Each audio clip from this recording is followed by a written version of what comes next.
Irmãos, vamos abrir a palavra. 1 Coríntios 11 é culto de ceia. Nós vamos pensar aqui um pouquinho nesse capítulo. Eu não sei aqui, mas nas nossas igrejas, toda a ceia nós lemos esse texto. Os irmãos podem sentar, viu, irmãos? Pode sentar, tá?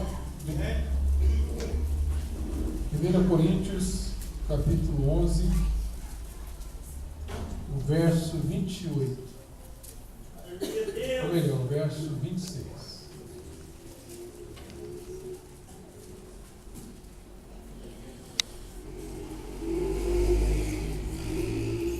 Encontraram, irmãos? Amém.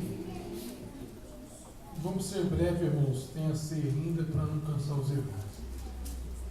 Porque todas as vezes que comerdes este pão e beberdes o cálice, anunciais a morte do Senhor, até que Ele venha. Por isso, aquele que comer o pão ou beber o cálice do Senhor indignamente, será réu do corpo e do sangue do Senhor.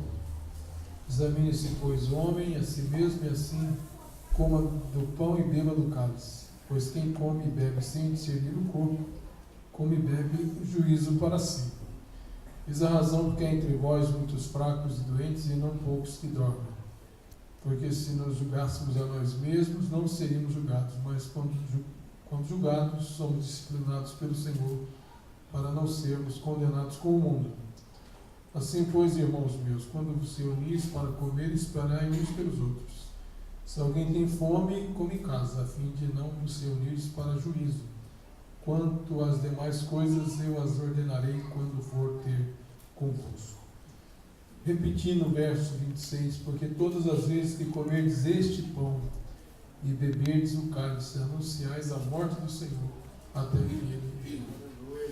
Fala por Deus pela sua palavra, em nome de Jesus. Amém. Irmãos, nós estamos aqui numa noite muito especial. Apesar de nós estarmos fazendo isso há tanto tempo, os irmãos aqui que têm mais tempo de fé, mais anos de igreja, já até perderam quantas ceias você participou. Mas o fato de nós participarmos todos os meses, e às vezes até mais de uma vez no mês, quando nós, por exemplo, nós já participamos da ceia esse mês na nossa igreja. Vamos participar de novo aqui. E você pode participar amanhã de novo. Se estiver numa outra igreja, não tem problema. Mas não pode tornar comum o nosso ato na ceia do Senhor. Esse texto que nós lemos aqui, esses versículos pelo menos, eles estão cheios de alerta e também de uma condenação sobre aqueles que fazem desse momento um momento qualquer.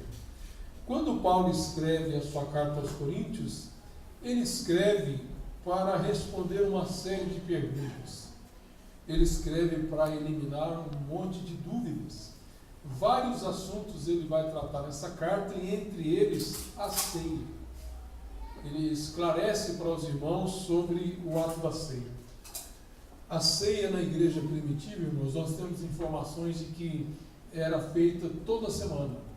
Todo domingo, dia do Senhor, os irmãos se reuniam e comiam, faziam a ceia do Senhor.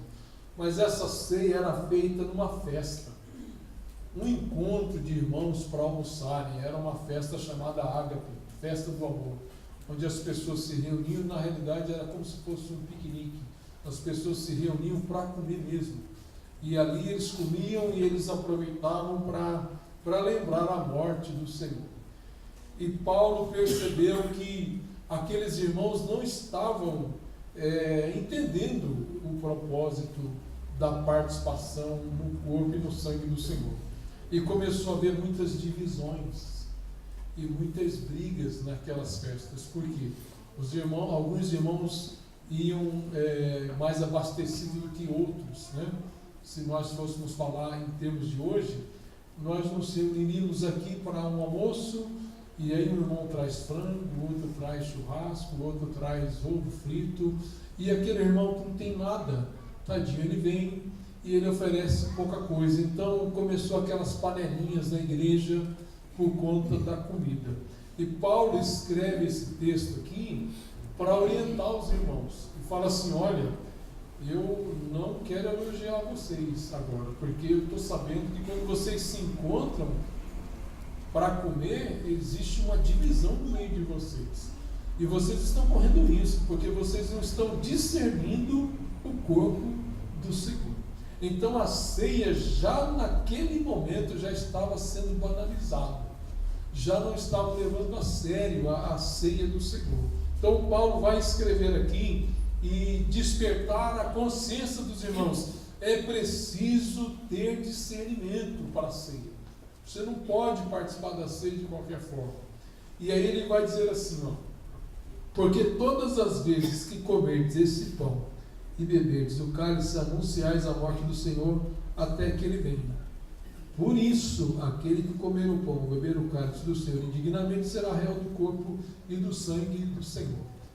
Então, Paulo está resgatando o que nós também precisamos resgatar hoje, é que quando o Senhor nos ordenou, porque isso aqui é uma ordem de Deus, irmãos, esse é um culto maravilhoso, porque foi Jesus que disse.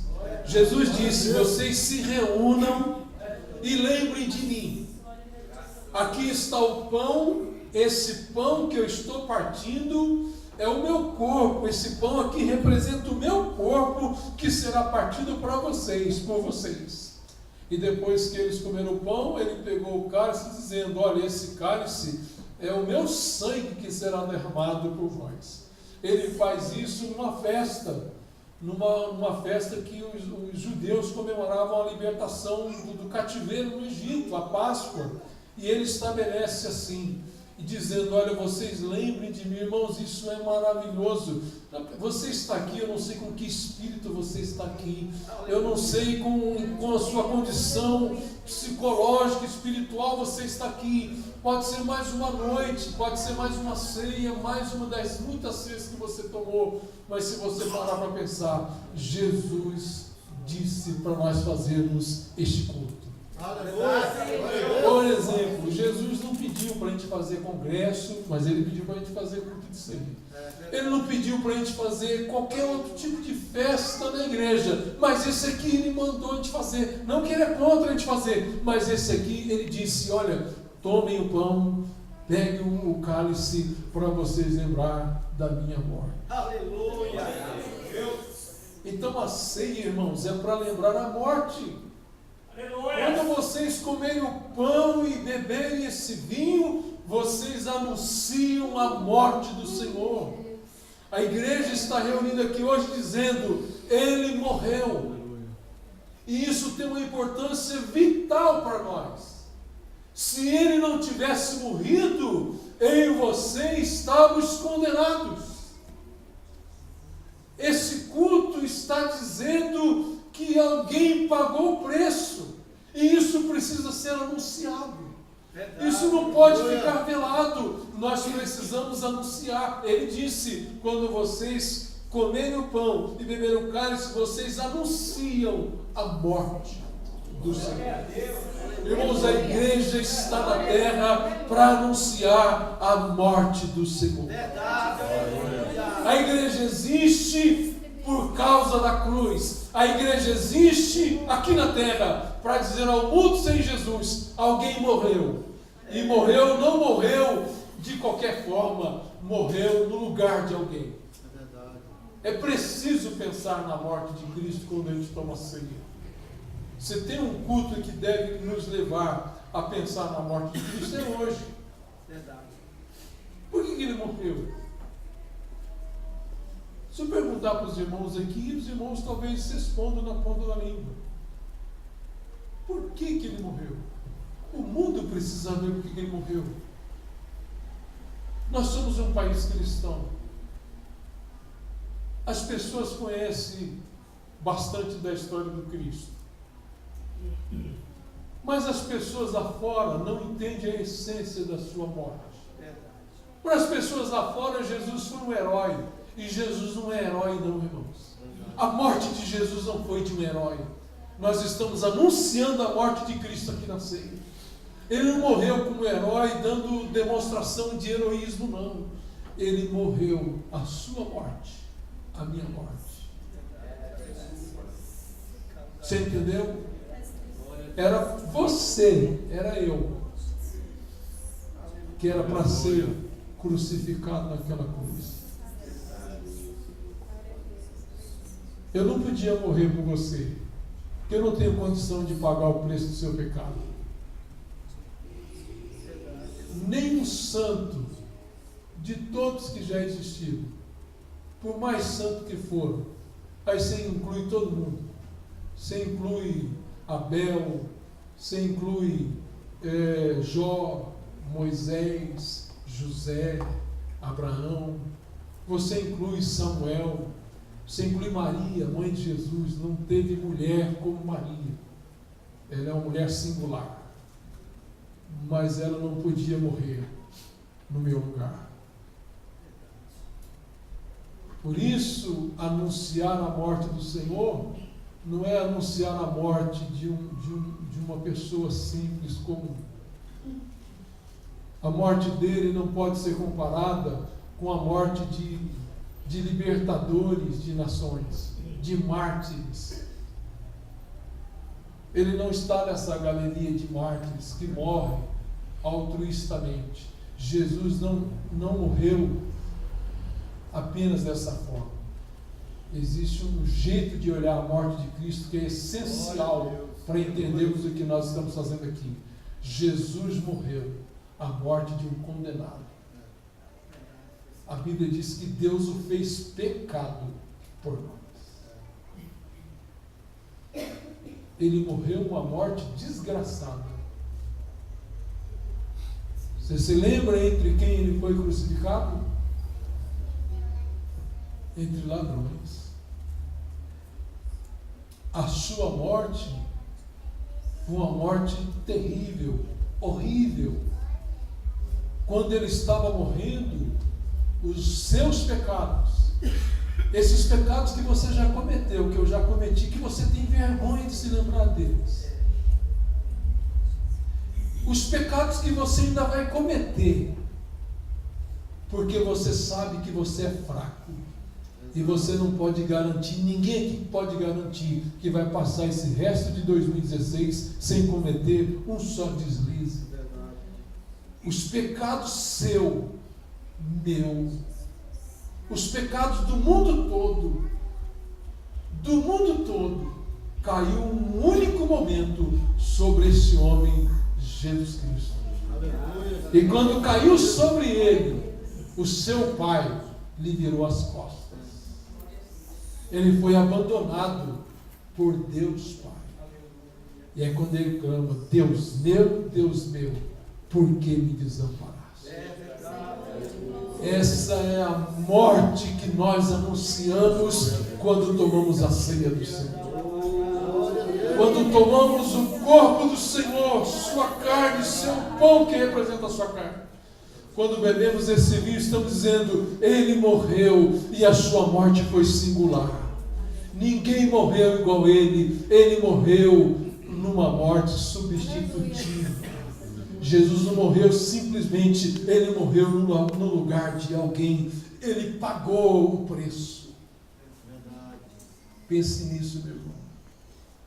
O mundo precisa saber disso. O mundo precisa saber pela igreja que Cristo morreu. O justo pelos injustos. O puro pelos impuros. Ele morreu. O mundo precisa saber disso. A igreja está perdendo tempo com muitos anúncios. Anúncios que não tem nada a ver com o Evangelho.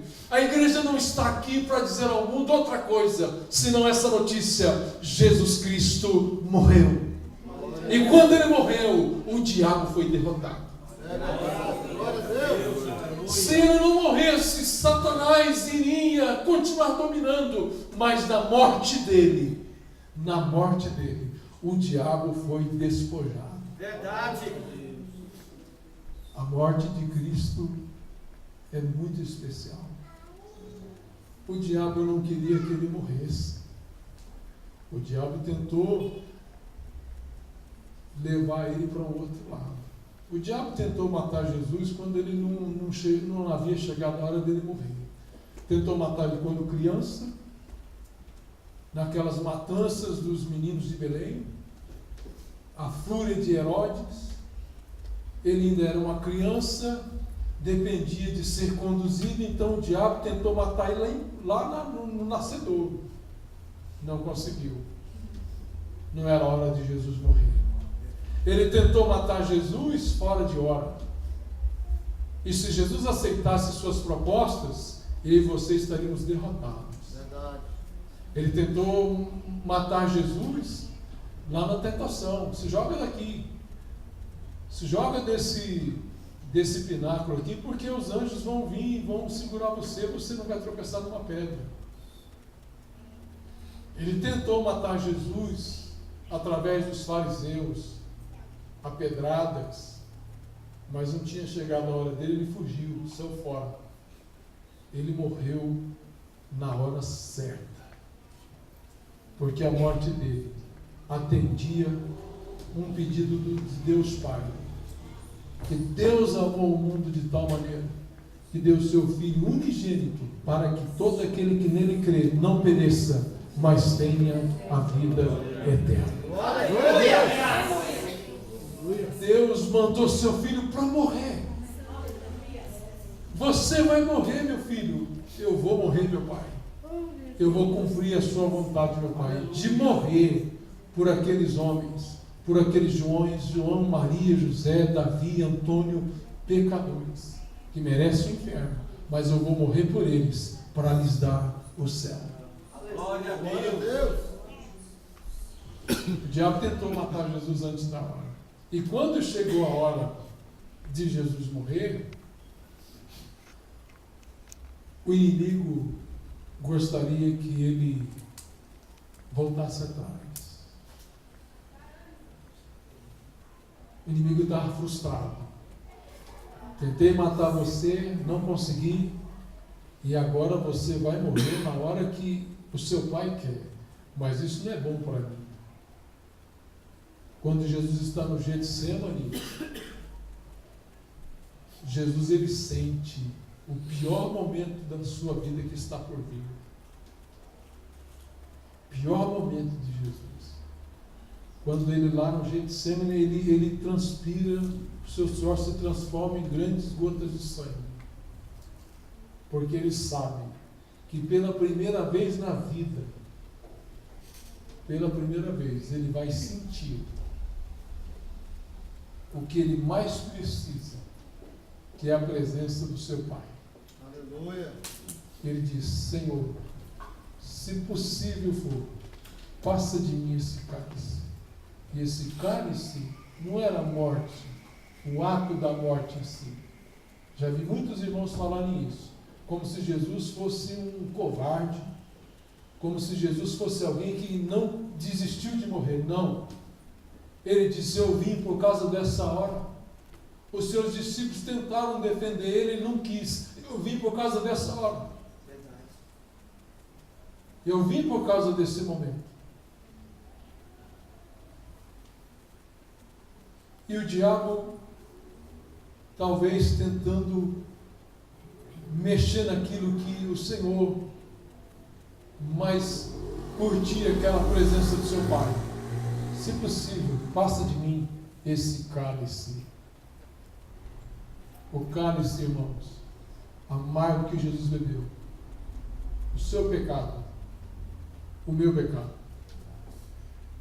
Portanto, não brinque com o seu pecado. Não lide irresponsavelmente com o seu pecado. Chore os seus pecados. Não passe a mão sobre você, sobre os seus pecados. Encare-os. Leve-os a sério. Não acha que é divertido pecar. Não pense que é divertido mentir. Não pense que é divertido falar mal de alguém. Não pense que é divertido desejar o mal para uma pessoa. Isso são pecados. Não brinque com o pecado. Porque esse pecado que fez Jesus clamar: se possível, passa de mim esse cálice. nós estamos anunciando esse tipo de morte quando nós tomamos a ceia. Mas foi esse pecado que levou Jesus para a cruz e se sentiu abandonado. Eli, Eli, lama sabachthani. Deus meu, por que me desamparaste? Essa é a morte que trouxe vida para mim e para você. Aleluia. Meu irmão, Glória a Deus. dê glórias a Deus. Glória a Deus. Glória a Deus. Ser fiel ao Senhor. Glória a Deus. Ame o teu Senhor. Viva para esse Senhor. Porque o diabo perdeu. O diabo perdeu quando Jesus aceitou subir no madeiro. Sofreu o abandono do seu pai, mas venceu Satanás. O diabo sabe que ele é um ser vencido. Ele, o inferno todo, sabe que o propósito do Pai foi até o final na pessoa do seu filho. E o inimigo, ele tenta contra a minha vida, contra a sua vida, mas ele não pode prevalecer, porque ele já foi vencido da cruz. Mesmo quando você erra, mesmo quando nós erramos, mesmo quando nós pecamos, ele quer nos acusar, mas Jesus Cristo é o nosso advogado. Ele já pagou o preço do meu e do seu pecado. Por isso, essa noite especial, nós anunciamos a morte do Senhor até que Ele venha. O mundo precisa saber disso. O mundo daqui a pouco vai estar aí, as pessoas vão estar comemorando o nascimento de Cristo,